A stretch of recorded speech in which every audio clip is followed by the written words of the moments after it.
안녕하세요. 오늘은 류마티스 관절염에 대한 아주 흥미로운, 어쩌면 기존의 생각을 완전히 뒤집을 수도 있는 이야기를 해보려고 합니다. 한 의사의 놀라운 임상 경험에서 시작된 새로운 관점이죠. 류마티스 관절염 같은 자가 면역 질환. 이게 뭐가 제일 힘들까요? 바로 내 몸의 군대가 나를 지켜줘야 할 그 방어 시스템이 갑자기 나를 적으로 보고 공격한다는 거잖아요. 정말 믿기 힘든 상황이죠. 자, 첫 번째 파트입니다. 내 몸 안의 공격. 이게 도대체 무슨 의미인지, 우리 몸 속에서 어떤 보이지 않는 전쟁이 벌어지고 있는지부터 한번 들여다보죠. 자가 면역 질환이라는 게 말 그대로 내 몸의 면역 체계가 실수를 하는 거예요. 멀쩡한 내 몸의 세포를 적으로 착각하고 공격하는 거죠. 이 자료에서는 이걸 아주 기가 막힌 비유를 드는데 마치 나라를 지키는 경찰이나 군인이 갑자기 자기 나라 국민들을 공격하는 것과 같다는 거예요. 정말 황당한 일이죠. 자, 이렇게 내부에서 공격이 시작되면 정말 고통스러운 증상들이 연달아 나타납니다. 관절이 퉁퉁 붓고 아픈 건 물론이고요. 아침에 일어나면 몸이 뻣뻣해서 움직이기도 힘들죠. 이게 심해지면 관절이 변형되기도 하고, 여기서 끝이 아니에요. 심장이나 폐, 혈관까지 공격할 수 있는, 그러니까 온몸에 영향을 주는 전신질환인 셈입니다. 아니, 근데 이 공격은 대체 왜 시작되는 걸까요? 여기서부터가 정말 흥미로운 부분인데요. 이 자료에서는 그 숨겨진 원인으로 바로 자율신경계를 지목하고 있습니다. 가만히 환자들을 살펴보니까 많은 경우에 병이 시작되기 전에 어떤 큰 스트레스를 겪었다는 공통점이 발견됐다는 거예요.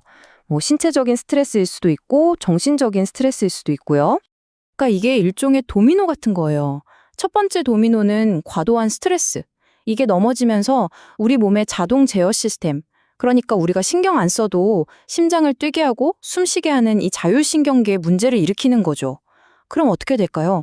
혈액순환이 잘 안 되고 결국 이게 면역체계까지 엉망으로 만들어서 자기 몸을 공격하게 만든다는 겁니다.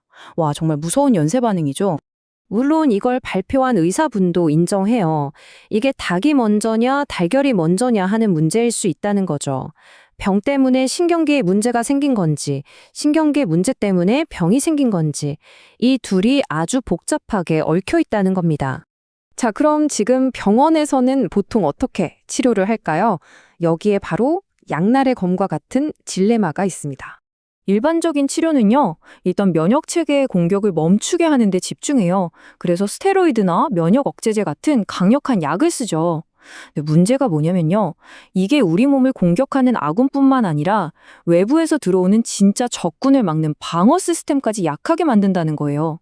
그러니까 집안의 문제를 해결하려다가 대문까지 활짝 열어주는 셈이죠. 그래서 다른 감염병에 훨씬 취약해질 수 있다는 큰 위험이 따릅니다. 자, 그래서 이 자료에서는 전혀 다른 접근법을 제시합니다. 기존의 생각을 완전히 180도 뒤집는 방식이에요. 생각을 한번 바꿔보는 거예요. 면역을 무작정 억제하는 게 아니라 꼬여버린 우리 몸의 기능을 회복시켜주면 어떨까 하는 거죠. 이 억제에서 회복으로의 관점 전환, 이게 바로 이 접근법의 가장 중요한 핵심입니다. 그래서 나온 치료법이 바로 스냅피라는 건데요.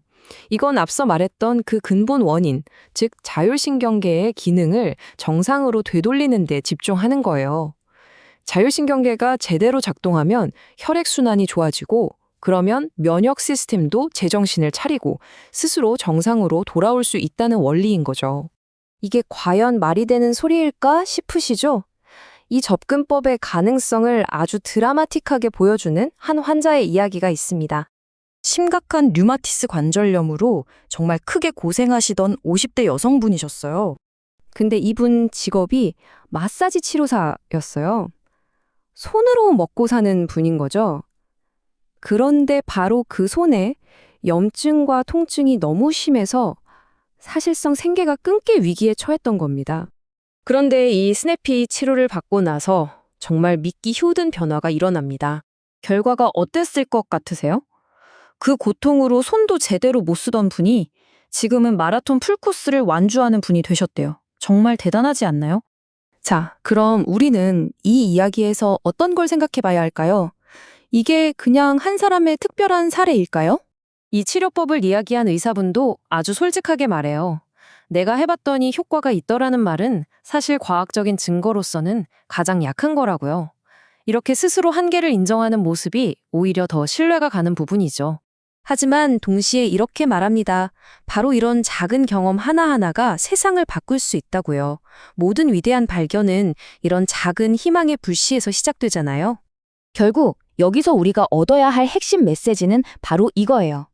목표가 단순히 증상을 누르고 없애는 게 아니라 우리 몸이 원래 가지고 있던 그 놀라운 치유 능력을 다시 일깨워주는 것. 관점의 대전환이 필요하다는 거죠. 이 이야기는 우리에게 마지막으로 이런 질문을 던지는 것 같아요. 어쩌면 우리가 너무 복잡하게만 생각했던 이 만성 질환의 해결책이 사실은 생각보다 훨씬 더 간단한 곳에 바로 우리 몸 안에 이미 있었던 건 아닐까요? 여러분은 어떻게 생각하시나요?